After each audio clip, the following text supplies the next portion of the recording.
Let me show you some pictures.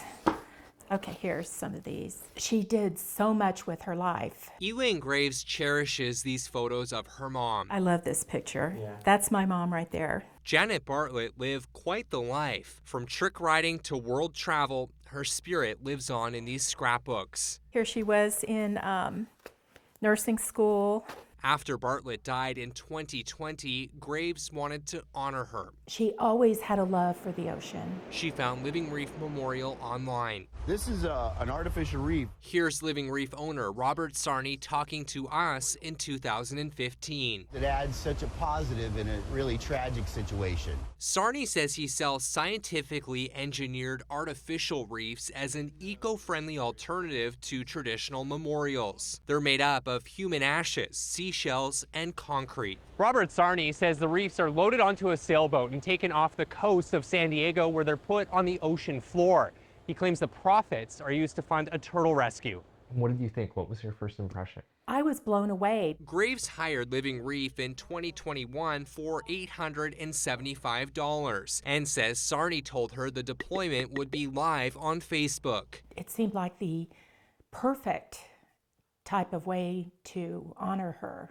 But last year, Graves says she started getting concerned following numerous delays. He kept pushing me off, pushing me off. When I did talk to him, he was very apologetic, and he would say, oh, we're going to do this right now, we're going to do it. I'd wait. Weeks and weeks go by. He wouldn't return my calls. Graves says a text message last year from Sarney caught her off guard. When he came and told me, well, we deployed your mother. I said, what? You deployed my mother? I thought we were all going to be present. It was like a funeral service. And he said, I just had to take advantage of the time because I'm very, very ill. Graves says Sarney never provided video of the deployment he promised to share. She decided to file a complaint with the Better Business Bureau, Escondido Police, and California's funeral regulator. Her family set up this website documenting their experience. Soon after, Graves learned she wasn't the only Living Reef customer having problems. She heard about South Tampa resident Rose Marie Skagerholm's experience. Her family hired Living Reef Memorial in 2019 after her father, Nils Axel, died, and says an ocean reef seemed like the perfect fit. He loved scuba diving. My parents picked it up when I was pretty young. Sarney told Skagerholm's family in an April 2021 email that her dad's cremains would be put in the ocean later that year in August, and said about 2 weeks after the drop, he'd provide video. But fast forward to now, more than 4 years after her family hired Living Reef, and that I don't know where he is.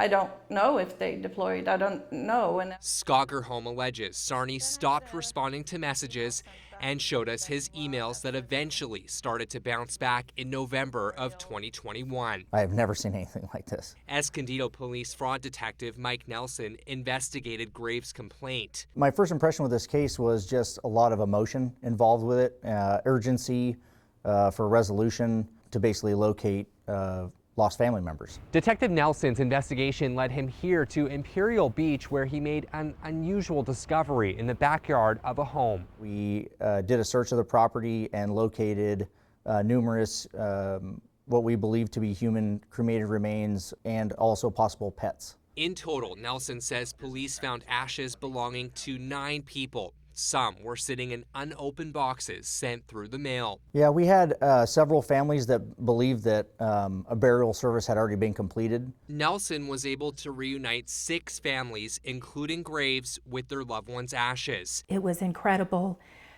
the relief that I felt knowing that we had our mother's ashes back. But the detective has still not been able to identify the other 3 cremains he found last October, and the ashes of Skagerholm's father are still missing. I still don't know where he is. What do you want to see done here? I want him shut down. Nelson sent the case to the San Diego District Attorney's Office and recommended fraud charges. In April, Graves got this letter from the DA saying it was unable to pursue the case. This must have been a difficult day getting this in the mail. It was. We were sad because we thought, what do we do now?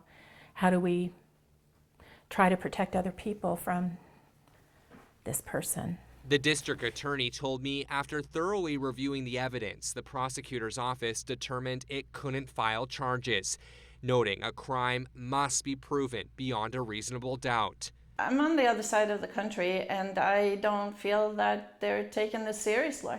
The same month the DA closed the case, the Cemetery and Funeral Bureau wrote Graves telling her it finished its investigation into her complaint. The Bureau said it had insufficient evidence to support a violation of its rules. It seemed like every time we tried to open a door to get some kind of result from our complaint, that door was firmly shut. The Funeral Bureau told Team 10 it doesn't license scattering business entities and confirmed a license isn't needed to handle less than 10 cremated remains a year. The number you dialed is not in service at this time. I tried calling Living Reef Memorial, but the number for the business no longer works, and my voicemails to Sarni's other phone numbers weren't returned. It turns out he's sitting in county jail. The Fugitive Task Force booked him in June on felony and misdemeanor charges unrelated to any investigation on Living Reef Memorial.